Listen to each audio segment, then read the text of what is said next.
2026年台北兒童藝術節6月底就要起工啊！今年包含台灣在內，攏總有7個國家、34個表演團隊，將近170場的藝術活動。除了有甕仔戲馬戲團、音樂劇，也有專台首創的布袋戲搖滾音樂劇，要讓大家欣賞到台語的水。現場演出的是一種印尼的甘比朗民族音樂，這是今年台北兒童藝術節的演出團隊之一。另外，也會有福卡薩馬戲團的親子馬戲，去年拄得到團藝金曲獎的藝興閣，這擺也參與藝術節的演出。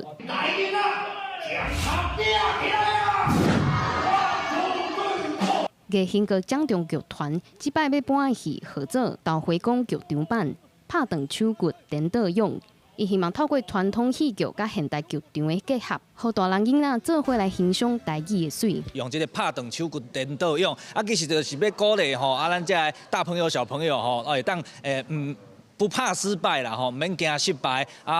成功是咱家己定義的。由台北市政府主辦的台北兒童藝術節，今年已經是第27屆啊，攏總有169場的活動，也有6個國家的表演團隊來台灣參與藝術節。唔但有劇場內底的表演，也有92場會去社區甲學校演出。市府希望讓台北成做一個更較活潑、有創意、更較自由的城市。台灣的文化一直在往前推進，尤其在兒童藝術節裡面，看很多年輕的我們的藝術工作者不斷的投入，我們的表演藝術者一直投入，那就是台灣的這種生生不息的感覺。所以兒童藝術節呢，它一樣的，就像我們在孩子心中種下一個苗，他有機會，他可能也跟大家一樣，成為相關的領域的工作者。今年台北兒童藝術節打算對6月30日正式起工，除了表演，也有聲音展覽、體驗工作坊等等，希望讓大人囡仔佇城市的無同所在，攏通接觸到藝術。